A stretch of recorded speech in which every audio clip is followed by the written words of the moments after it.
هەڵگرن باج و چەک و بێ و قەڵەم هەر لە ڕۆشن بیرە تا شوان و سەبان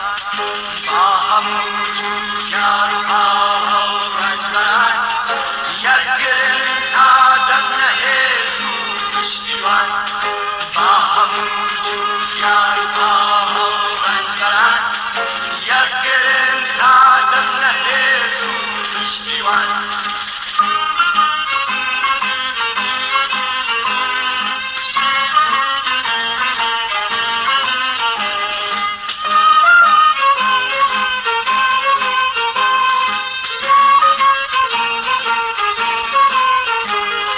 تاکی کولاک دەست لە گەردن هەڵبەسێت تا بڵێن ها یەکیەتی دەستی شکان ئەرز و ئاو بۆ چینی جووتیاری هەژار بەرهەمی نۆشکاوەک و نۆشی گیان با هەموو جووتیار و ئاڵە و ڕەنجبەران یەکگرن تا دەبنە هێز و پشتیوان با هەموو جووتیار و ئاڵە و ڕەنجبەران یەکگرن تا دەبنە هێز و پشتیوان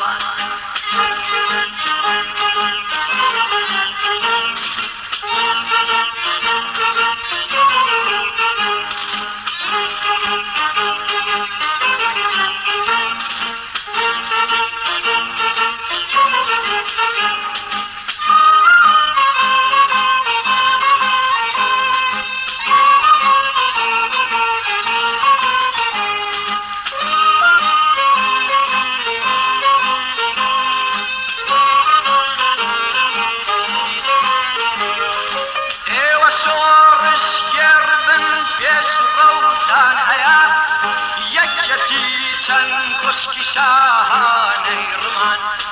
کۆمەڵی سوشیەلیزم بۆنیاد بنێن تاوەکو ببنە نمونە بۆ جیهان با هەموو جووتیار و ئاڵە و ڕەنجبەران یەکگرن تا دەبنە هێز و پشتیوان با هەموو جووتیار و ئاڵە و ڕەنجبەران یەکگرن تا دەبنە هێز و پشتیوان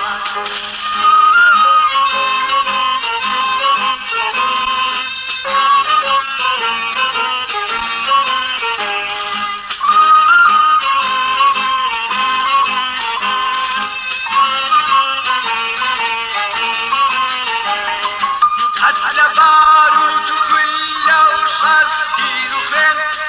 سڵ نەکەن تا ئەچنە هاوارگەی گەلان ئێوە بنچینە و بناغەی کۆمەڵن نەزریشانی ئێوەیە ئەرکی ژیان با هەموو جووتیار و ئاڵە و ڕەنجبەران یەکگرن تا دەبنە هێز و پشتیوان با هەموو جووتیار و ئاڵە و ڕەنجبەران یەکگرن تا دەبنە هێز و پشتیوان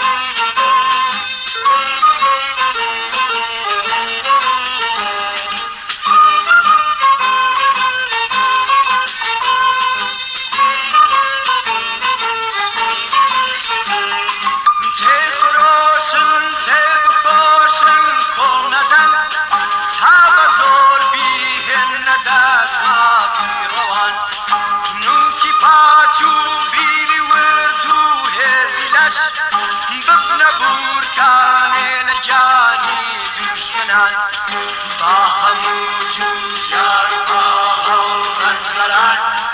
یەکگرن تا دەبنە هێز و پشتیوان با هەموو جووتیار و ئاڵە و ڕەنجبەران یەکگرن تا دەبنە هێز و پشتیوان با هەموو جووتیار و ئاڵە و ڕەنجبەران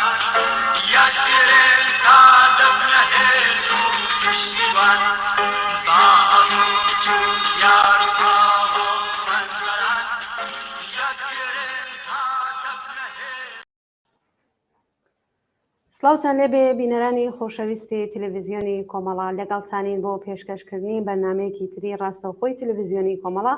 واتە 29 مانگی خەزەڵوەری ساڵی 1401 هەتاوی. ئازیزان، هەروەکو خۆتان ئاگادارن لە چەند ڕۆژی ڕابردوودا ڕووداوگەلێکی جیاواز لە شارەکانی کوردستان خەریکە ڕوئەدا. شارەکانی مەهاباد، بۆکان، سەقز، سنە فەزایەکی جەنگی و ئەمنیەتی حاکمە. ئێمە بۆ باسی زیاتر لەسەر ڕووداوەکان لە شارەکانی کوردستان و بە کوردی لە ئێران داوامان کردووە لە هاوڕێ سعیدی ئەمانی، ئەنجامی کمیتەی ناوەندی کۆمەڵا کە لە ئستودیۆ ئامادە بێت و وەڵامی چەند پرسیارێکمان بداتەوە. فەرموون تا کۆتایی لەگەڵمان بن. هاوڕێ سعید، ئەم کاتت باش، زۆر بەخێربی بۆ بەرنامەی ڕاستەوخۆی تەلەڤیزیۆنی کۆمەڵا. زۆر سپاس هاوڕێ گوڵناز، منی سڵاوم هەیە بۆ تۆ، بۆ هاوکاران وە بۆ بینەرانی تەلەڤیزیۆنی کۆمەڵا. زۆر سپاس. هاوڕێ سعید، خۆتان نەزان کە نزیکەی 3-4 ڕۆژە لە شارەکانی کوردستان بە تایبەت مەهاباد و بۆکان و سنە و سەقز و حتا ئەم شەوی شاری جوانڕۆ زیاتر لە 30 کەس گیانی بەخ کردووە. ئێوە ڕوتی ڕووداوەکان چۆن دەبینن؟ بارودۆخەکە چۆن هەڵدەسەنگێننەوە؟ هاوڕێ گوڵناز، وەک خۆت ئاماژەت پێ کرد، ماوەی چەند ڕۆژێک ینی ئەم 3 ڕۆژەی دوایی خودی کۆماری ئیسلامی بە شێوەیەکی زۆر درڕندانە لەگەڵ خۆپیشاندەران دەجوڵێتەوە، لەگەڵ ئەو کەسانێکی ناڕزایەتی ئاشتیانە دەردەبڕنەوە ناڕازیم بە نیسبەت بارودۆخێکی کە بەسەر ژیان و گوزەرانیاندا حاکمە. هەروەک خۆت ئاماژەت پێ کرد، ئەم ڕۆژانە لەگەڵەوەی کە خودی خامنەی هەڕەشەی کردووە کە دەبێ ئەم خۆپیشاندان و ئاخێزە کۆتایی پێبێت و پێشتریش فەرماندەکانی کۆماری ئیسلامی و کاربەدەستانی ورد و درژ لە ملاولا ئەم قسانەیان کردبوو، بەڵام هەمووی بە پێچەوانی ئەوە شکاوەتەوە. هەر جارێکەوان هەڕەشیان کردو، خەڵک زیاتر هاتوونەتە مەیدان و بە تایبەتیش دوای ئەوەی کە دوو جار مانگرتنی 3 ڕۆژە ڕاگەیەندرا بۆ ڕێزگرتن لە گیان بەختکردوانی ساڵی 98 و ئەم حرەکەتە یا ئەم ئاخێزە شۆڕی جێرانی کە لە ئاستی ئێران و لە کوردستانەوە دەستی پێکردو و دەستا 2 مانگەی خۆی تێپەڕاندووە. هەرچی هاتووە زیاتر پەرەیسەندۆ لە ئاستی ئێراندا قوڵتر بۆتەوە، دروشمەکانی ڕادی کاڵتر بۆتەوە، هەرچی دێت زیاتر بنەماکانی سیستمی کۆماری ئیسلامی سەرمایە دەکاتە ئامانج. ئەمە خۆی بۆتە باعثیەوەی کە ئێستا کۆماری ئیسلامی تەنیا حربی وەسیلەیەکی کە بەدەستیەوە ماوە هێز نواندنە، زەبر و زەنگ نواندنە و کوشتنی خەڵکە. بۆیەش پێی وایە ئێستا ئەم حرەکەتە، ئەم ئاخێزەکە لە کوردستانەوە سەرچاوی گرتووە سەرتاسەری ئێرانی تەنیەوە، ئەگەر بتوانێ سەرچاوەکەی خامۆشکە لە شوێنەکانی دیکەش ئەما کب دەبێتەوە، فروکەش دەکاتوە، دەتوانێت بە ئامانجەکانی بگاکە کبکردنەوە یان نەهێشتن و کۆتایی هێنانە بەم ئاخێزە جەماوەریە. بەڵام هەمومان دەزانین ئەم ئاخێزە سەرتاسەریە شۆڕژگەرانە کە لە ئاستی ئێراندا پەرەی سندووە، کۆمەڵک دەستکەوتی بەدەستێناوە کە ئەم دەستکەوتانە قابلی سندنەوە نین و پاشەکشێک پێکردنی هەروە ئاسان نییە، چون خەڵک ترسیان لە کۆماری ئیسلامی شکاوە و تەسمیمیان گرتووە کە تا یەکسەرەکردنەوەی تەکلیفی کۆماری ئیسلامی هەدا نادەن. ئەمە خودی ڕژیمیش ئەمەلی حاڵی بووە، بۆیە بە شێوەیەکی زۆر درڕندانە ماوەی چەند ڕۆژێکە هێرشی کردوتە سەر شارەکانی کوردستان. هێزی زیادی یا بڵێن هێزی نیزامی لە شارەکانی دیکەوە هێناوە بۆ شارەکانی کوردستان، بە تایبەتی سنا، سەقز، بۆکان، مەهاباد و لە دوێنێوە فەزای شارەک ئەو شارانەوە بە تایبەتیش مەهاباد فەزایەکی جەنگیە، فەزایەکی میلیتاریزەیە. دوێ شەو لە مەهاباد ینی لە دوێنێ نیوەڕۆ، لە دوێنێ دوانیوەڕۆوە ئەم حرەکەت دەستی پێکردوە لە ورمێوە هێزی نیزامی زیاتری هێناوە بۆ شارەوە، شەو برقی شارەکان کوژاندەوە، ویستیان لە تاریکی شەودا ئەم هێزە بە شێوەیەکی شاراوە یا بەدوو لە چاوی خەڵک بێنە نێو شاروە لە نێو شاردا جێگیریان کەن بۆ ئەوی بتوانن بۆ سبەینەکەیدا بە ڕاگەیاندنی حکوومەتێکی نیزامی خەڵک بنێرنەوە ماڵەکانیان. ئەوە بوو دوێشەوە ئەم هێزیان کە هێناوە لە نێو شاردا بڵاویان کردەوە، خەڵک بەرەنگاریان بوونەوە شەڕ و تێکەڵچوون هەر بەردەوام بوو. ئەم هێزە تقریبا کۆماری ئیسلامی هەدەفی ئەوە بوو کە هێزی خۆی نیشانداد و پیش خەڵک چاوترسێن کاتەوە بە خەڵک بڵێ کە ئەمەیتری ئەم جارەیان بە جدی هاتوۆتە مەدان و سەرکوتیان دەکاتوانە دەستیان کرد بە گەڕان بە نێو شاردا تەخەکردنی شوێرانە بە نێو ماڵی خەڵکدا بۆ خەڵکوە هەموو ئەوانە بۆ بەعسیەوەی کە دوێ شەو شاری مەهاباد حاڵەتێکی حکوومەت نیزامی بەخۆیەوە بگرێەوە فەزای نێو شار زۆر جەنگی و ئالۆز بێت. ئەوە بوو لە دانی بەیانیدا لە شاری مەهاباد تقریبا حکوومەت نیزامی کە ڕاگەیان بوو، بەڵام لەگەڵ ئەوەشدا خەڵک هەر لە ماڵەکانیان هاتنە دەرێەوە لە زۆر بەشێکی زۆر لە گەڕەکانی مەهاباد دەستیان کرد بە خۆپیشاندانەوە لە کۆتاییدا لای ئێوارەی وەردوانی وەڕۆکەی توانیان بێنە نێوەڕاستی شارەوە پاشەکشان بە هێزەکانی کۆماری ئیسلامی کرد. سەرەڕای ئەو زەبر و زەنگەی کەنوان بوویان. ئەم حرەکەتە لە شارەکانی دیکەش هەر بەردەوام بووە بە تایبەتی لە شاری بۆکان، لە شاری سنە، لە شاری سەقز. ینی هێزێکی زیاتری ئێستا ڕژاندۆتە ئەم شارانە بە نیەتی ئەوەی کە ئەم حرەکەتە کە سەرچاوەکەی لە کوردستانەوە بووە کپی کاتەوە بۆ ئەوەی کە بتوانێت لە ئاستی ئێراندا پاشەکشێ پێ بکەن. بەڵی هەوڕە سعید باسەوە کرد کە شارەکانی دیکەی کوردستان دوێنێ شەو دوایەوەی کە باسییان لەوەی کرد شاری مەهاباد حکوومەت نظامی و خەڵک لە فشاری کۆماری ئیسلامیەتدان شارەکانی دیکەی کوردستان هاتن بۆ پشتیوانی، مەسا هەر بۆ نمونێ ئەمڕۆ جوانڕۆ، کامیێران، پاوە جارێ ئیمڕۆ کە ئێستا مەخسەکەین 2 کەس لە شاری جوانڕۆ گیانی بەدەستاوە و زۆربەی شارەکانی دیکە بۆ ئەوەی کە ئەم پشتیوانی سەراسەری تر بێ بەشێ لە شارەکانی دیکە ئێران لە پایتەختەوە بگرە پاڵپشت بن ئەبێ چی بکرێت. ئێمە جۆمان لێ بوو کە بانگەوازی ئەوە دەکرا خەڵکی شارەکانی دیکە بچن بە پشتیوانی خەڵکی، ینی پسیا بچن بە هاواری خەڵکی مەهاباتەوە. ئەمە حرەکەتێکە خۆی لە خۆیدا ئەگەر بیری لە پێ خۆ حرەکەتێکی زۆر دروست و ئینسانیە، بەڵام ئەمە چارەسەری ئەو کێشەیە نییە. ئێستا لە سەرتاسەری شارەکاندا و حاڵەتە هەیە، بۆیە پێویستە خەڵک لە کوردستان بە تایبەتی و لە ئاستی ئێراندا بەگشتی هەموو شارەکان بکەنە مەهاباد. یعنی ئەگەر تەواوی شارەکان وەکو مەهاباد بێتە مەدان بەرەنگاری هێزەکانی کۆماری ئیسلامی بێتەوە، ئەو ڕژیم ئەو مەجالەی نابێت کە لە شارێکی وەکو ورمێەوە هێز بێنێت بۆ شارێکی وەکو مەهاباد یا لە شارێکی دیکەەوە هێز بجۆزێتەوە، لە شارێکی کە خۆپیشاندانی تیانە بێ لەگەڵ خەڵک بەرەڕوو نەبێتەوە هێزەکەی بە زیادی دەزانێت دەتوانێت بیجۆزێتەوە بۆ شارێکی دیکە. بۆیە ئەم بانگەوازە لەگەڵ ئەوەی کە کوتم معنیەکەی پشتیوانیکردنە، معنیەکەی هاوخەباتی خەڵکە، بەڵام لە عینی حاڵیشدا دەبێ ئێمە ئەگە بمانەوێ گوشار لەسەر مەهاباد یا لەسەر بۆکان یا لەسەر سەقز، سنە، جوانڕۆ یا هەر شارێکی دیکەی کە کەوتووەتە بەرهێرشی هێزە نیزامەکانی کۆماری ئیسلامی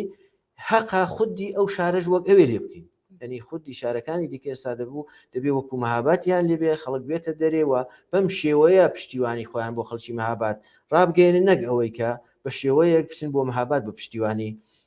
ئەو خەڵکەوە. ئەوەی دەزانین کە ئێستا لە ئاستی ئێراندا نەکرد لە کوردستاندا هاوپشتیەکی خەباتکارانە لە ئاستی سەرتاسەری وڵاتدا شکڵی گرتووە. ئێستا هەموو چینی توێژەکانی کۆمەلگا هاتوونەتە مەدان،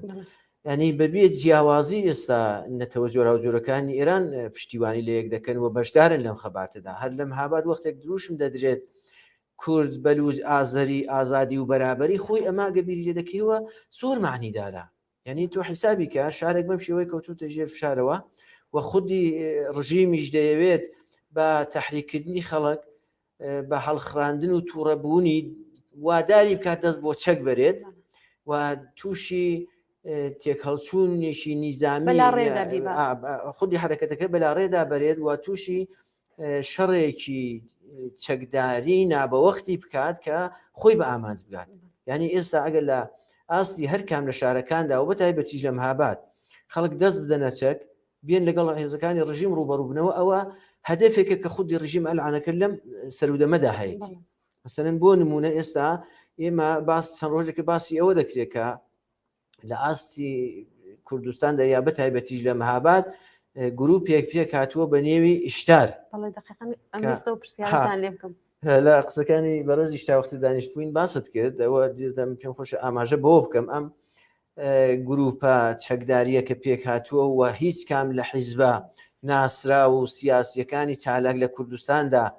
حاضر نین مەسئولیەتی کردەوەکانی بە ئەستۆ بگرن خۆشیان دەڵێن ئێمە سەر بە هیچ حەزبولایەنێک نین خۆڕستقین مەسەلەکە ئەوەیە لێرەدا ئەوەیە جێی پرسیار ئێمە هەرچەند لەو زمینەیەدا ڕاگەیاندنی کشمان داوە وەکو کۆمەڵە ئێمە دەڵێن دوور و نزیک کەم و زۆر کردەوەکانی ئەم گروپە خودی ئەم گروپە هیچ پەیوەندیەکی بە ئێمەوە نییە و ئێمە پێمان وایە حرەکەتێکی لەم شێوەیە بە هەر نیەتێکەوە بێ کەسەکانی کە ئەم گروپیان پێکێناوە هەرچەند ئینسانایکی زۆر شەریف بن نیەتی ئینسانیان هەبێت بەڵام ئەم حرەکەتە لەم سەر و دەمەدا دەچێتە خزمەت ئەهدافی ڕژیمەوە بۆیە ئێمە پێمان وایە ئەمە حرەکەتێکی زوو ڕەسە و ئێمە کتومانە کە دوور و نزیک جریانێکی لەم شێوەیە هیچ پەیوەندیەکی بە ئێمەوە نیە و ئێمە کارەکانی تەئید ناکەین و پشتیوانی لێ ناکەین و نازانین بەڕاستی سەر بەشوەیە بەڵام ئەوەندە دەزانین کە لەم شەرایەتەدا حرەکەتێکی کە ئێستا ئەو دەیکات بە قازانجی کۆماری ئیسلامی تەواو دەبێت و هەر ئەوەش گومانی دەخاتە سەر ئایا خودی ڕژیم دەستی تێدایە یا تێدا نیە بۆیە ئێمە دەڵێن وەختێک خەڵکی مەهاباد لەو شرایەتدا کە کەوتونەتە بەرهێرشی درڕندانەی کۆماری ئیسلامی بەرهێرشی درڕندانەی سەرکوتگەرانی کۆماری ئیسلامی و لە عینی حاڵیشدا پیلانجێڕەیەکی دیکەش لە مەهاباددا لە زەریاندایە دەیانەوێت خودی عەشایری مەنگوڕ لەگەڵ خەڵکی شارەکە دەرگیر بکەن هەرچەند بەشێک لەو عەشایری مەنگوڕ خۆیان ڕایانگەاندووە کە ئەسڵ من تەسلیمی ئەو سیاسەتە نابینەوەوانە بەڵام ڕژیم دەیەوێت خەڵکەکە تقریبا جیاوازی و دووبەرەکی لە نێو خەڵکدا پێ ساڵە ویستیوە بیکا گەرەکی لەم چەند وەختا کەم ناڕزایەتیانە هەیە بیکات هەمیشە کۆماری ئیسلامی لەسەر ئەم جۆرە نازم چین و توێژانەی کۆمەلگا کە بە شێوەیەک ئێستا بەسیز بوون کەسانێک بوون سەر بەخۆی بوون یا بە هەر شێوەیەک لە هەر منتقەیەک سازمانی داون بەنێوی پێشمەرگەی موسڵمان بۆ بەنێوی بە هەن نەوعێک لە دەوری خۆی کۆکردوونەتەوە بۆ ڕۆژی وەک ئەو ڕۆیویستون بەڵام ئێستا جەوەکە لە یا بڵێ شرایەتەکە بارودۆخەکە لە ئاستی ئێران و بە تایبەتیش لە کوردستاندا بە جۆرێکە کە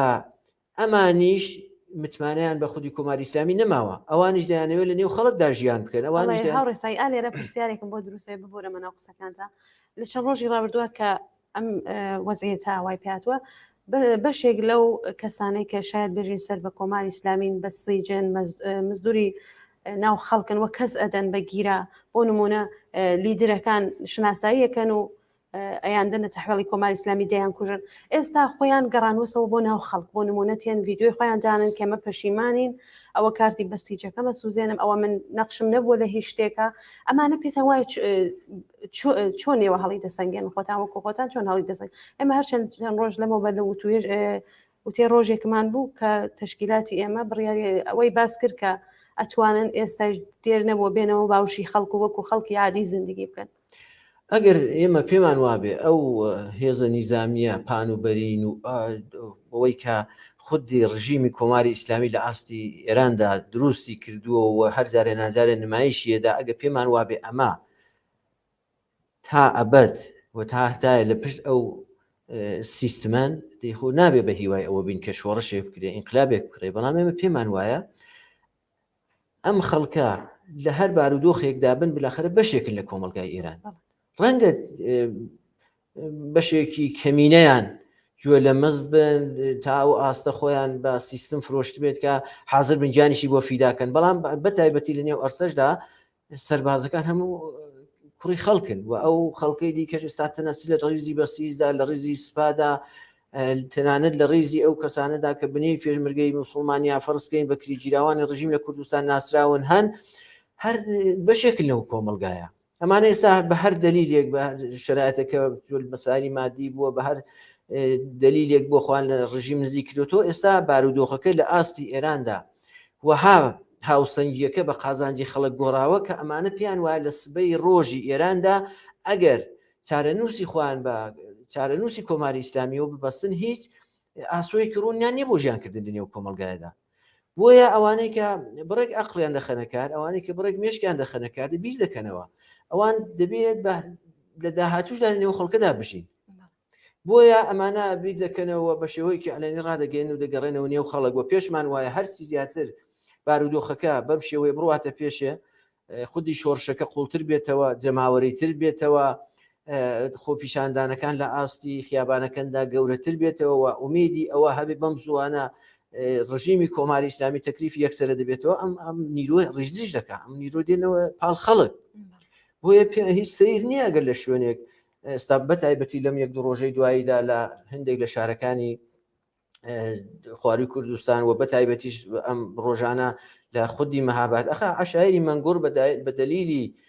بە دەلیلێکی خاصی خۆی کە ئەو دەم لە کوردستاندا هاتە پێشەوە هێندێک ناکۆچیان لەگەڵ ئەحزابی سیاسی کوردی پەیدا کرد کشان بەلای ڕژیمەوە ئەویش هەمیشە سەرمایه‌گوزاری لەسەر کردوون وەکو هێزێکی خۆی حسابی بۆ کردوون بەڵام دەم ڕۆژاندا کە دەیەوێت لەو هێزە ئیستیفادە بکات بەڵام خودی ئیحساس دەکەم سەرانی ئەم عشیرەیە ڕایان گەیاندووە کە ئێمە لە پاڵ خەڵک داین و بە هیچ شێوەیەک تەسلیمی ئەو سیاسەتە نابین کە هیوادارین ئەمە ڕاست بێ وا بێت کە دڵنیاشم ئەگەر هەر تاکە کەسێک یا هەر گروپێک هەر عەشایرێک هەر کەمەنەتەوەیەک یا هەر نەتەوەیەک لە ئاستی ئێراندا چارەنووسی خۆی بە چارەنووسی کۆماری ئیسلامی و بەستێ محکوم بە لە نێوچوونە بۆیە ئەمانش خۆ بیر دەکەنەوەی دی گەڕاونەتەوە باوەشی خەڵکوە ئێمە ئینتیزارمانەیە ئەو خەڵکە بە نیەتێکی دروست و ئینسانیەوە چاو لە حرەکەت و گەڕانەوەی ئەو کەسانە بکاتوە لە دێ وەریانگرن و بە دڵێکی ئاواڵەمەوە بۆ ئەوەی بتوانێت دێ و ڕزەکانی خۆیاندا جیان بکەنەوە هەروەکە ئەوەی کە کەسانێک کە بەدژی خەڵک دەجوڵێنەوە لاوانی خوێنگەرم و شۆڕژێر لەسەر خیابانەکان شەهید دەکەن و بێڕەحمانە منداڵان دەکوژن و دەکەونە بەرنەفرەتی خەڵکی ڕاپەڕی و چارەنووسیان ئاوای دەکە هێندێکیانمان دیوەوە تەنانەت گیانیشان لەسەر ئەم هەڵوێستیان دادەنێن و بۆ کەسانی دیکە بە پێچەوانەکەی دەگەڕێنەوە بۆی ئەمە دەبێت لەگەڵ ئەوەی کە ئەوان دەدەینە بەر نەفرەتی خۆمان و بە شێوەیەکی ئینسانیش لەگەڵ ئەو کەسانە بەرخودکەی کە دەیانوێت بگەڕێنەوە هەروەک تۆش ئاماژت پێکردووە لە ڕاگەیەندنەکەی یا لە وتێ ڕۆژەکەی کۆمەڵش داهات بوو ئێستاش درەنگ نەبووە و ئەمانە پێویستە کە پەیوەندی خۆیان یا چارەنووسی خۆیان لەگەڵ چارەنووسی کۆماری ئیسلامی بپسڕن و گرەی بدەنەوە بە خەڵکی کۆمەلگاکەیان. بەڵێ هاوڕێ ساید هەروەکو خۆشتان ئاگادارن لە چەند ڕۆژی ڕابردوودا کۆماری ئیسلامی دووبارە هەڕەشەی کردووە لەسەر ئەوەی کە حەزبە کوردیەکان تۆباران دەکەین ئەگەر هەروە بەردەوام بن پێی وایە ئەم ناڕزایەتیانە سەرچاوەکەی لە حەزبە کوردیەکانە بۆ نمونە دوێشەویش تورکیا هێرشێکی فڕۆکەوانی کردە سەر کۆبانی ئێوە پێتان وایە ئەمە عملیاتێکی مشتەرەکە کە ئەم دوو دەوڵەتە بەرامبەر بە کوردستان دەیکەن ئێمە دەزانین کولەن هەر لە قەدیمەوە ینی هەر لە دەسەڵاتەکان و دەوڵەتەکانی پێشتریشەوە پیلانێکی هاوبەشی ناوچەیی و منتقەیی هەبووە بە دژی هەر چوار پارچەی کوردستان ینی ئەمە پەیمانێکە کە بینی دەوڵەتانی داگیرکردی کوردستاندا هەیە هەر دەمێک پیان وابێت کە ئەمە بزوتنەوەیەک یەکی لە پارچەکاندا سەری هەڵداوە و قابلی کۆنتترۆل نییە حتممە ئەمانە بە هاودەستی یەکتری سعی دەکەن کە مەحدودی کەنەوە تەنانەت ئەم هەرێمی کوردستانەش وەختێکە لە بیرمان بێت لە سەرەتای شۆڕشی ساڵەکانی 1970 ئەوانەوە بە پیلانێکی کە لە بینی دەوڵەتی ئێران و دەوڵەتانی منتیقە بە تایبەتی عێراق شۆڕشەکەی لەبار چوو دوای سەر هێڵداوە دواتریش لە ئەوەی کە ڕژیمی سەدام ڕووخاوە ئەم کیانای کە ئێستا بەنێوی هەرێمی کوردستان دەیناسین بوو بە ئەمرێکی واقع و لە چەند ساڵ لەوە پێش ڕیفراندۆمێک کرا بۆ سربەخۆکردنی ئەم ناوچەیە بزانە ئەسەن چی هێرشی کرا سەر ئەم ناوچەیە چۆن مەحاسرە کرا چۆن بەبێ ئەوەی کە لە پێشترا یا بڵین مەسەلەن فەرزکەین شتێکی زۆر سەیر و عجایب ڕوویدا بێ ئەمانە دانیشت بێتن بە شێوەیەکی هەماهەنگە منتیقیان گەمارۆدا لە باری نیزامیەوە لە باری سیاسیەوە لە بواری ئابوووریەوە حەسارێکیان خستە سەر ئەم ناوچەیەکە یعنی بوو بە باعیسی نیگەرانی لە سەرتاسەری هەر چوار پارچەی کوردستان بۆیە ئەمە پەیمانێکی لێمێژینیان هەیە بەبێ ئەوەی کە دانیشن و دیسانە کە بێنن فەرزکەین یا دەمەزەردی ئەم پەیمانیان بکەنەوە و دیسانە کە بێنن قسەی لەسەر بکەنەوە ئەمە بە شێوەیەکی ئۆتوماتیک هەر وەختێک احتیاجیان پێبێ ئەگەر بە حرەکەتێکی کاو بەشکە دەیکەن هەرچەند هەر کامەی لە پارچەیەک بەڵام هەر ئەو سیاسەتە دەچێتە خزمەت یەک هەدەفەوە ئەویش سەرکوتی کوردەکانە ینی یاکبکردنەوەی بزوتنەوەیەکە کە لە ئاستی کوردستاندا شکڵی گرتووە ئەم حرەکەتش کە لە کوردستانی ئێران بە تایبەت و لە ئاستی ئێران داستا کەوتۆتە ڕێ بمانەوە و نەمانەوێت دەوڵەتی تورکیا دەوڵەتی عێراق دەوڵەتانی ناوچەکەی نیگەران کردووە و ئەمەش کە ئێمە ئێستا دەبینین خودی کۆماری ئیسلامی هێزی لەسەر سنوورەکان بە تایبەتی سنووری هەرێمی کوردستان کۆ کردوێتەوە و هەرزار نازاری هەڕەشە دەکا کە تەنانەت هێرشی زەمینیش دەکاوە چەندین جاری هێرشی کردوێتە سەر ئۆردوگا و شوێنی نیشتەجێی بنەماڵەی ئەحزابی ئۆپۆزیسیۆنی کوردی ئێرانی لە هەرێمی کوردستان و ئەمڕۆکەش یا لە دوێنێەوە دەوڵەتی تورکیەش هێرشێکی زۆر دڕندانەی هەوایی دەست پێ کردو بۆ سەر هەم هەرێمی کوردستان و هەم ڕۆژاوای کوردستان تەنانەت لە شاری کۆبانی بیمارستانێکی بە تەواوی لە بین بردووە لە شارەکانی دیکە بۆمبارانی کردووە لە یەک نقطەدا حدودەن 10 سەربازی خودی سووریەی کوشتووە لە هێزەکانی قەسەدەی کوشتووە ینی ئەمە تۆ تەوێ و نەتەوێ شەڕێکە بەبێ ئەوەی کە خوان ڕانگەاندوێ بە شێوەیەکی هاوبەش دەستیان پێ کردوێتەوە بۆ کوشارخستنە سەر هەر چوار پارچەی کوردستان و بە تایبەتیش خۆیان دەزانن کە پارچەکانی کوردستان شۆڕشێکی کە لە پارچەکانی کوردستاندا لە ئارادایە کاریگەریان لەسەر یەکتری هەیە بۆیە حرەکەتێکی وا دەکەن دەزان تەسیری دەبێت لەسەر بزوتنەوەی خەڵکی کورد لە کوردستانی ئێران و بە نەوعێکیش هەر ئەمە دەچێتە پاڵ ئەوەی کە ئێمە بڵین بۆ پاڵپشتی لە ئێران یا حرەکەتێکی هاوبەشی لەم جۆریان دەست داوەتێ ئەوەی کە کۆماری ئیسلامی لەسەر سنوورەکان بۆ هێزی هێناوە لەوێ کۆی کردوێتەوە ئێمە دەزانین کە پێی وابوو و ئێستاش پێی وایە حرەکەتێکی کە لە کوردستانەوە کەوتەڕێەوە بە دروستیش ئەمە ینی ئەم گومانی کۆماری ئیسلامی نیگەرانەکەی دروستە کوردستان کۆمەلگایەکی تەحەزوب یافتەیە حیزبی سیاسی جۆرا و جۆری تێدایە هەموو ئەو حیزبانەش بە پێی وەستێکی کە هەیەە نفوزیان هەیە لە نێو کۆمەلگادا خەڵک گویان لێ دەگرێت و هەر ئەمەش خودی ینی ئەمان بەرهەمی کۆمەلگایەکن کە کۆمەلگای کوردستانی ئێرانەوە پێ دەڵین کۆمەلگایەکی سیاسی و حیزبیە بۆیە هەر حرەکەتێکی کەرەوە دەکرێەوە بە تایبەتیش ئەم حرەکەتەی دوای کوژرانی ناوجووە مێرانەی ژینە ئەوە بۆ حرەکەتێک کەوتەڕێ کە ئێستا سەرتاسەری ئێرانی گرتوێتەوە ئەگەر پێشتر کۆماری ئیسلامی حەولیەدا بە هەر شێوەیەک بۆ ئەمانە وەکو تەجزیە تەڵە وەکو جەریاناتێکی سەر بە بێگانە لە قەڵم داوانە بەڵام ئەستا لە ئاستی ئێراندا بەشی زۆری خەڵکی ئێران لە دەرەوە و لە ناوە باوەڕی بەوەی هێناوەکە کۆماری ئیسلامی خەریکی چاواشەکاری بۆ لەم بارانەوە ناوچەیەکی وەکو کوردستانیا وەکو بەلوچستانیا شوێنەکانی دیکەکە بە ئانقەز بە شێوەیەکی دواکەوت و ڕاگیراون لە هەموو بوارێکدا حەقی خوانە داوای مافی خۆیان بکەن و هەر ئەوەشە ئێستا مەسەلەن دروشمەکان لە ئاستی ئێراندا تێکرار دەبێتەوە بۆ پشتیوانی لە دەستەبەربوونی مافی کەمینە نەتەوایەکان کەمینە مەسەبیەکان و ئازادی ژن بەرابەری ژن و پیا و هەموو ئەوانە ئەو دروشمانن کە لە بزوتنەوەی شۆڕژێڕانی کوردستاندا گیانبازی بۆ کراوە جێخراوە و ئێستا بۆتە سەرمایە بۆ ئەم شۆڕشێکی ئێستا لە ئاستی ئێراندا کەوتوتەڕێ بۆیە ئەم کۆماری ئیسلامی دەیەوێت بەم هەڕەشانەی بەم کۆکردنەوەی هێزا فشار بۆ هەرێمی کوردستان بێنێ بۆ عێراق بێنێ کە هەرچی زیاتر چالاکی ئەم حیزبانە چالاکی سیاسیان بە تایبەتی کە ئەو بە بەهانەی ئەوەی دەڵێ نیزامین چەکدارن و ئەوانە مەحدود کاتەوە بۆ ئەوەی چنگ و ددان نیشاندا لێرە خەڵک لەناوە چاوترسێ بکە بەڵام تا ئێستاش دقیقەن نەتیجەی بەرعکسی گرتووە شۆڕشەکە زیاتر جۆشدراوە بەم حرەکەدا بەڵێ هاوڕێ سەعید باسی ڕۆژاواتان کرد شاید ئەمە پرسیاری زۆرێک لە بینەرانی ئێمە بێت ئایا پێتاوان نییە ئەو نیگەرانی کۆماری ئیسلامی بۆ کوردستان ئەوەی کە لە ڕۆژاوا دروست بوو لەژێر دروشمی ژیان ئازادی بۆ کوردستانی ئێرانیش دروست بێت نیگەرانی بێت کە کوردستانی ئێرانیش وەکو ڕۆژاوای پێبێت ئەمە پێشبینیانە دەکرێت یا ئەم نیگەرانیانە هەیە یا ئەوەی کە ئێمە فەرزکەین بڵێنەوە یەکێک لە گوزینەکانە ئەگەر فەرزکەین ئەم ئاخیزە سەراسەری لە ئاستی ئێراندا زیاتر پەرەپستێنێ، زیاتر قوڵ بێتەوە، ڕژیم زیاتر لاواز بێ و مەجبور بێ لە ئاستی کوردستاندا پاشەکشە بکات و یا مەجبور بە پاشەکشە بکرێت. خەڵکێکی کە ئێستا بەدژی ڕاپەڕیوان ناچاری بکات کە پاشەکشە بکەوە بچێت شوێنەکانی مەرکەز پارێزێت بۆی کە کولەن دەسەڵاتی لەدەست نەچێت. بۆ ئەمانە کە پێشبینی دەکەن دەوڵەتێکی وەکو تورکێش نیگەرانەکان، دەوڵەتێکی وەکو عێراقیش نیگەرانەکە، بۆیە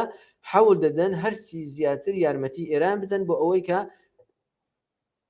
ئەم نیگەرانیە نەبێتە ئەمرێکی واقع.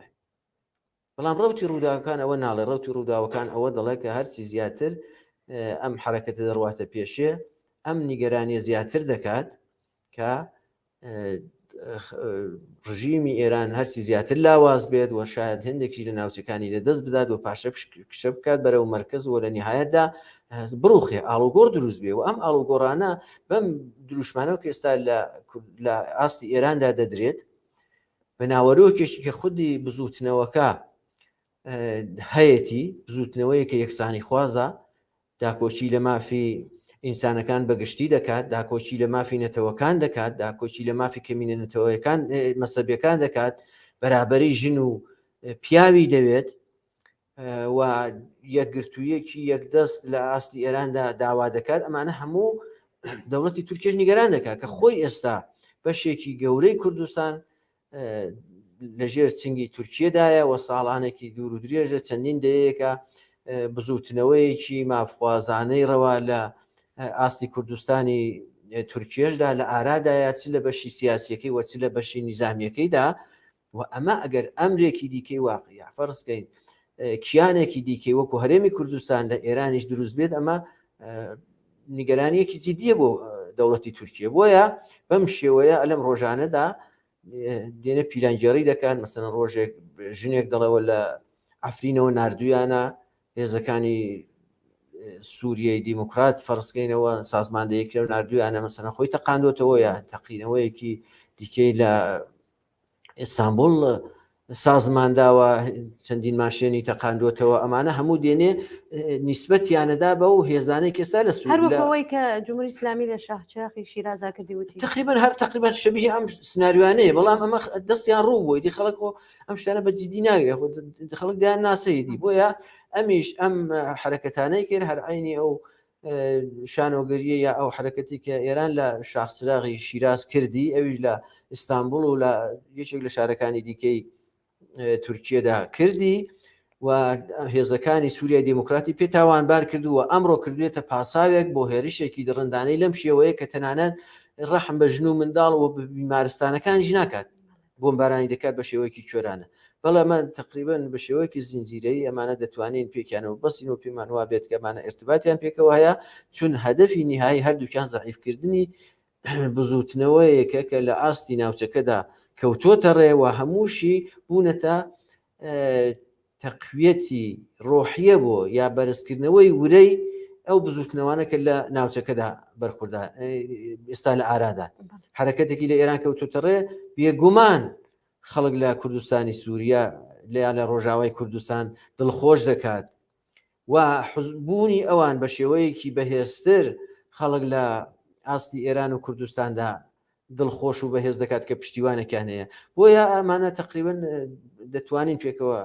بیان بەستینەوە پێمان وا بێمان هەردووکان هەدەفێک تاقیب دەکەن و ئەویش سەرکوتی هەموو ئەو حرەکەتە ئازادی خوازانەیە کە لە ناوچەکەدا هەیە و بە تایبەتیش لە ئێران و کوردستانی ئێران ئەو ئەرتەشی ئێرانیش کە هاتوتە مەرزەکان و هەر جارێ نازاری هەڕەشە دەکا کە هێرش بکاتە سەر هەرێمی کوردستان. ئەوەش چەندین دەتوانین لە چەند ڕوانگەوە بۆی بڕوانی کە هەم مەسەلەی ڕقابەتی ناوچەکەیە هەم بە حساب سەرکوتکردنی ئەحزابی سیاسی کوردستانە ئیمتیاز وەرگرتن لە هەرێمی کوردستانە تەسیر و کاریگەری دانان لە سەر ڕەوتی ڕووداوەکان لە خودی بەغدایە ینی هەموو ئەوانە دەتوانێت ئێمە هەرێکی بە شێواز و شێوەی جودا قسەیان لەسەر بکەین کە دەتوانێوانێت. بەڵام ئێستا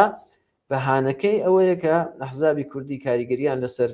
ڕەوتی ڕووداوەکان هەیە لە کوردستان و ئەوان دەستیان تێدایە دەبێت ئەمانە چوارچێوەی چالاکیان بەرتەسک بکرێتەوە داوا لە فشار بۆ حکوومەتی هەرێم دێنێت کە هەرچی زیاتر فشاریان خاتە سەر بۆ ئەوەی کە دخالت نەکەن لە کاروباری ئێراندا. بەڵێ هاوڕێ سایی زۆر سپاس. ئێستا ئەگەر هاوڕێیانی هاوکارم ئامادە بن کلیپێک دەبینین و دواتر دەگەڕینەوە لای جنابتە.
آبان محاور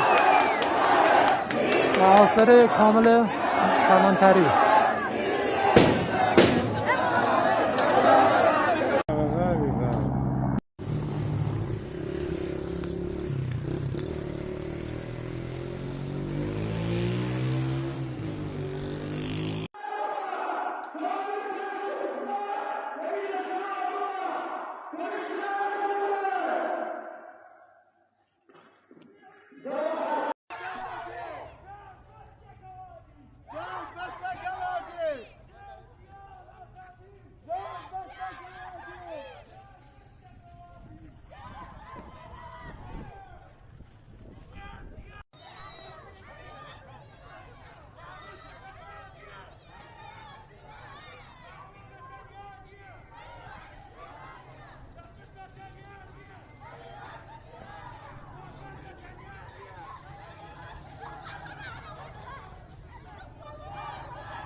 كردستاني شميني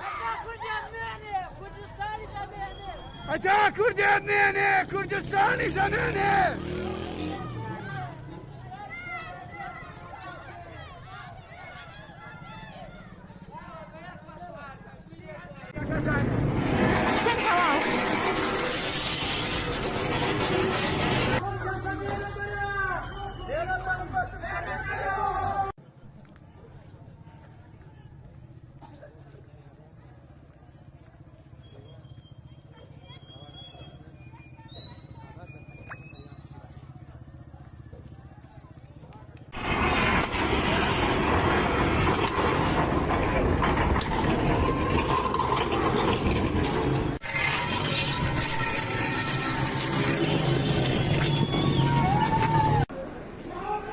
مریوان خیابان مردوخ.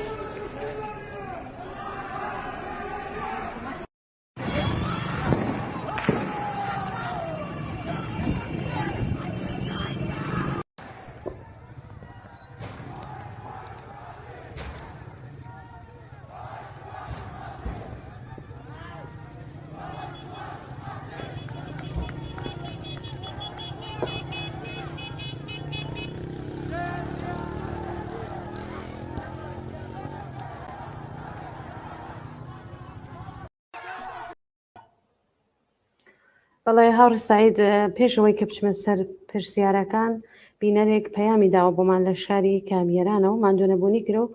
داوای کردوە ئەم هەواڵە هەر ئێستا بڵاوکەینەوە و تویەتی کە ڕانندە ئاژانسەکان بەشێکیان نیروی دەوڵەتن زەنگیان بۆ ئەدەی بێنە بەر ماڵەکەت و هەر ئەزانن کە زەخمی لە ماڵەکەتایە دوای ئەم ئاخێزە و ئەم ناڕزایەتیانە لە شاری کامیێران یەکڕاز زەخمیەکە ئاماری دەقیق و ئادرسی ماڵەکەی بۆ هێزەکانی ڕژیم دەگوازنەوە. سپاس بۆم بینەرە کە ئەم نامەی ناردۆبمان. نامەی ترمان بۆ هاتووە لە شاری دێگولانەوە. باسیەوەی کرەوتیە سلااو ماندوو نەبن هیمڕۆ لە شاری دێگولان وەزعیت جەنگی بوو لە شاری سنە نیرویان هاوردوو و یەک نەفەر بە ناوی موحسن نیازی بە شدەت زەخمی بووە و گوازراوەتەوە بۆ بیمارستانی سنە. ئێستا هەواڵەکەی لەوانەیە گیانی باسی کردوە کە لەوانەیە گیانی بەخ کردوێت تا ئێستا. سپاس بۆم بینەرەکە لە دێهگولانە و پەیامی بۆمان ناردووە. بەڵێ هاڕسایت چەند ڕۆژی گوزەشتە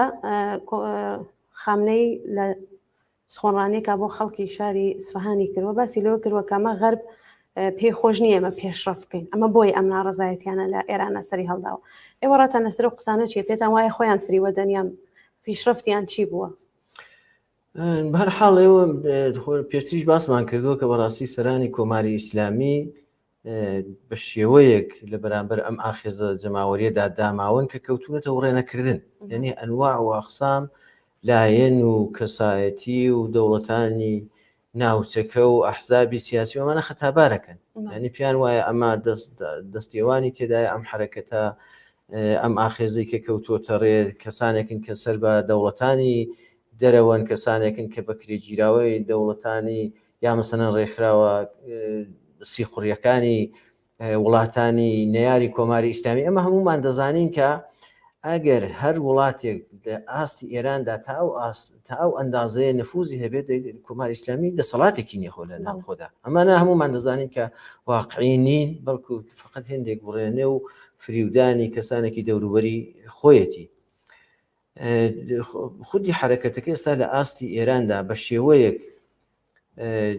بەرین بۆتەوە کە کۆماری ئیسلامی نازانێت چۆنی بەرخورد لەگەڵ بکە. خودی خامنەیی هەڕەشەی کردکوتی ئێمە لەم ڕۆژانەدا خاتیمە بەم ئاژاوەیە دێنین سەرکوتیان دەکەین دەیانێرینەوە ماڵەکانیان بەڵام بینیمان ئەوەڵین حرەکەتی لەم هاباتەوە دەست پێ کرد ینی شارێکی کە ویستی لەوێت ئەوەڵین سەرکوت و ئەوەڵین حکوومەتی نیزامیدا بمەزێنێ خەڵک بنێرێتەوە ماڵەکان وە وردە وردە لە ئاستی ئێراندا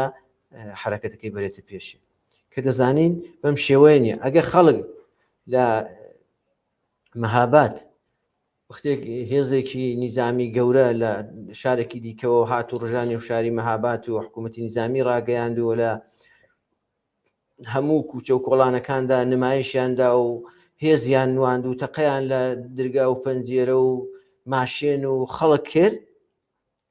بەڵام بە پێچەوانە خەڵک هاتن بەرەنگاری ئەم کردەوەی ڕژیم بوونەوە ینی کاردانەوەیان نیشاندا لە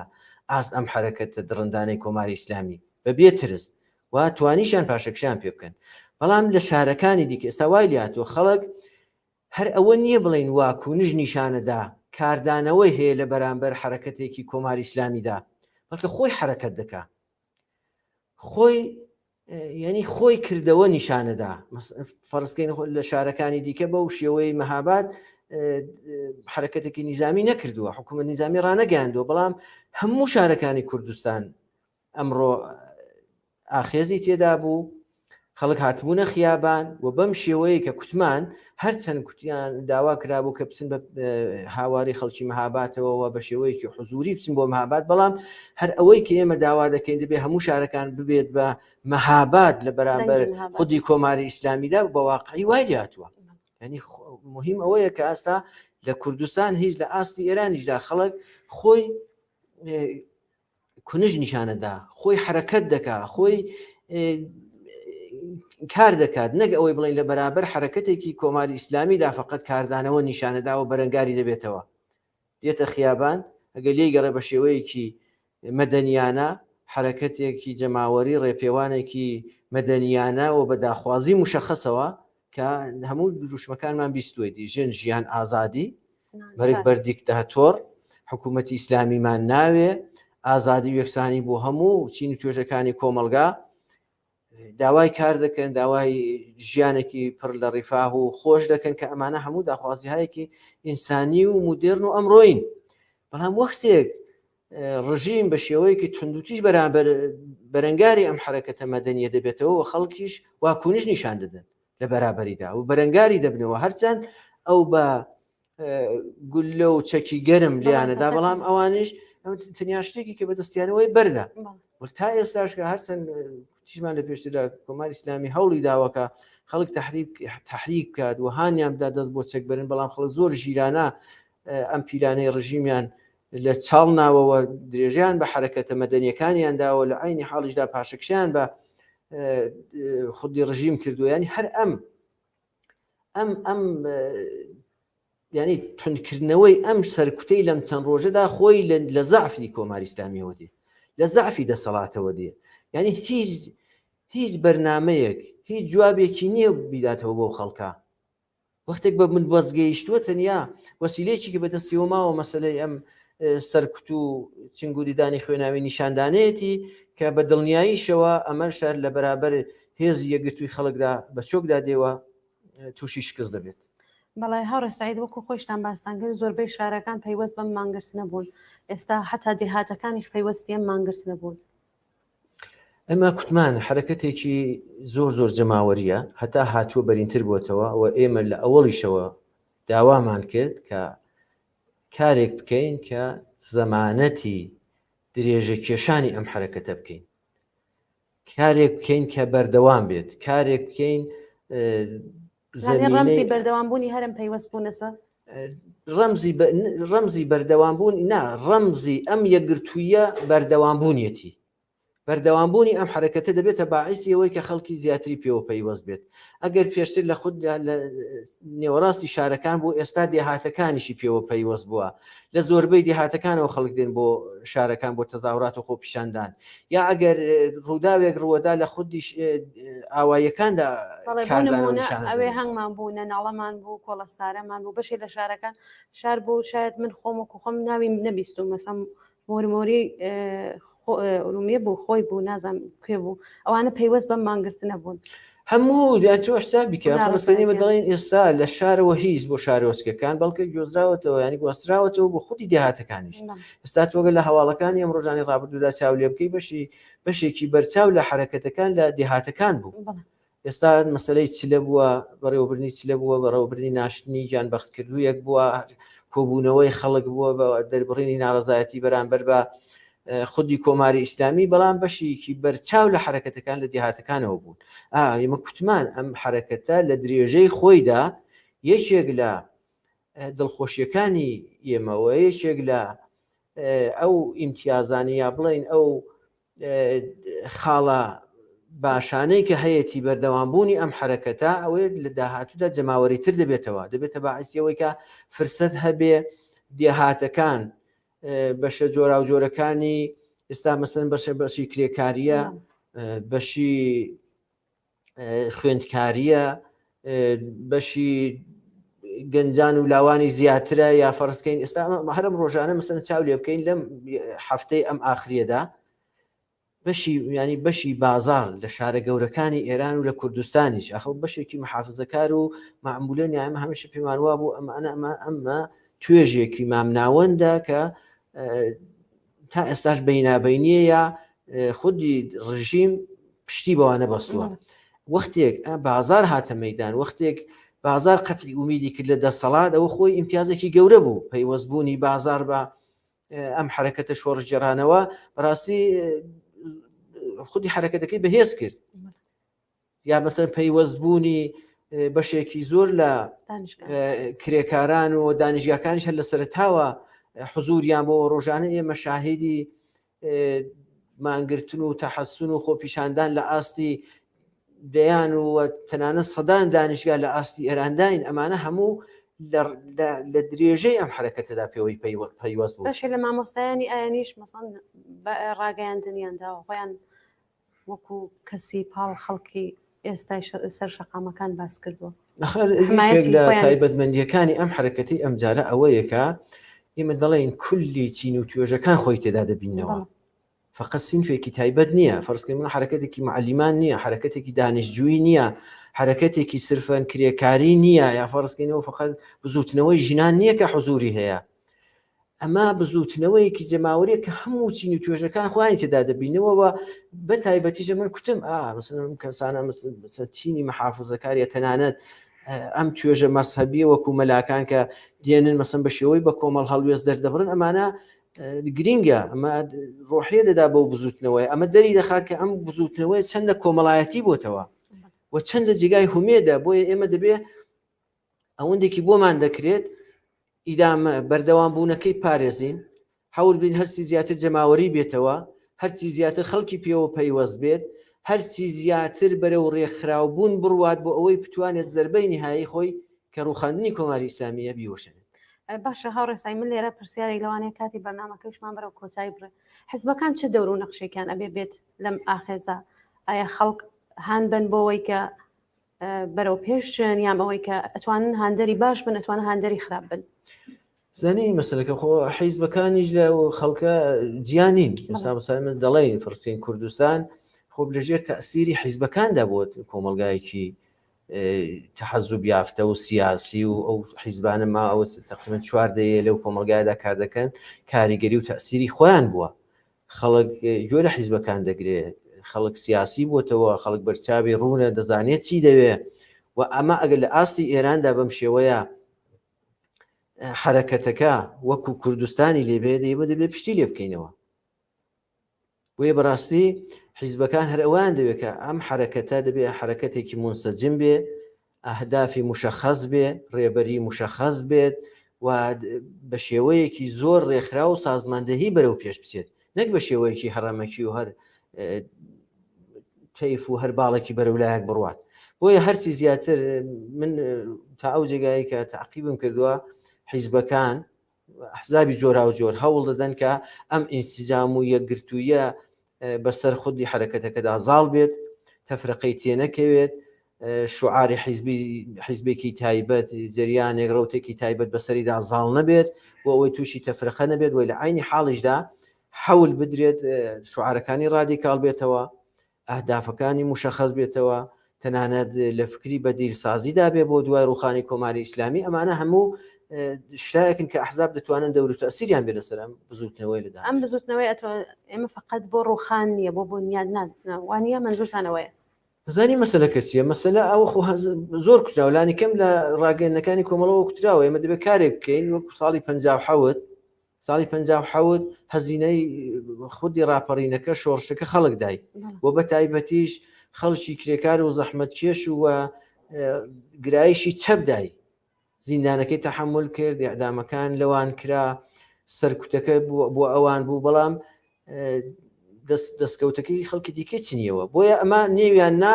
کارێک بکەین وەختێک ڕژیم دەڕوخێنی بەسەر خۆمانە نەڕوخێ ئێمە دەمانەوێت ئەم ڕژیمە بڕوخێنین و ڕژیمێکی باشتر دەسەڵاتێکی باشتر ئینسانیتر بێنینە سەر دەسەڵات کە بتوانێت کۆمەلگایەکی یەکسان و پڕ لە ڕیفاه و ژیانێکی ئەمڕۆی و مدرن بۆ خەڵک دابین بکەین نەکەوەی کە هەدە فەقەر ڕوخاندن و تێکدان و وێرانکردنی وڵاتەکە بێت خەڵکی ڕەنگە لە وەژنی گەران بێ بڵە فەرسکەی نەگەر لە سبەی ڕۆژدا ئێران تێک بچێت ڕەنگە ببێتە سووریا ببێتە عێراق ببێتە لیبی ببێتە یەمەن ئێمە دەبێت هەوڵ بدەین کە ئەم نیگەرانیانەش کەم بکەینەوەش بەچی دەکرێت بە ئەوەی کە بە شێوەیەکی دروست و بە بەرنامە و یەکگرتوانە حرەکەت بکەین و تەئسیریش وەکو حیزب تەئسیریش لەسەر خودی ڕوتی ڕووداوەکان و حرەکەتەکە لە ئاستی ئێراندا دابدرێت بەڵێ زۆر سپاس هاوڕێسایی کاتی بەرنامەکەمان خەریکە بەرەو کۆتاییە چێ سپاس بەوەی کە ئامادە بووی سپاس بۆ ئێوە بۆی کە دەرفەتەندا لە خزمەتتانە بێن سپاس بۆ بینەرانی تەلەڤیزیۆنی کۆمەڵش زۆر سپاس بەڵێ بینەرانی خۆشەویستی تەلەڤیزیۆنی کۆمەڵا بەم جۆرە هاتینە کۆتایی بەرنامەی ڕاستەوخۆی ئەم شەوی تەلەڤیزیۆنی کۆمەڵا هەر شاد و بەختەوەر بن ماڵاوە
ساروار بێ کۆی لا زنجیر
Come on,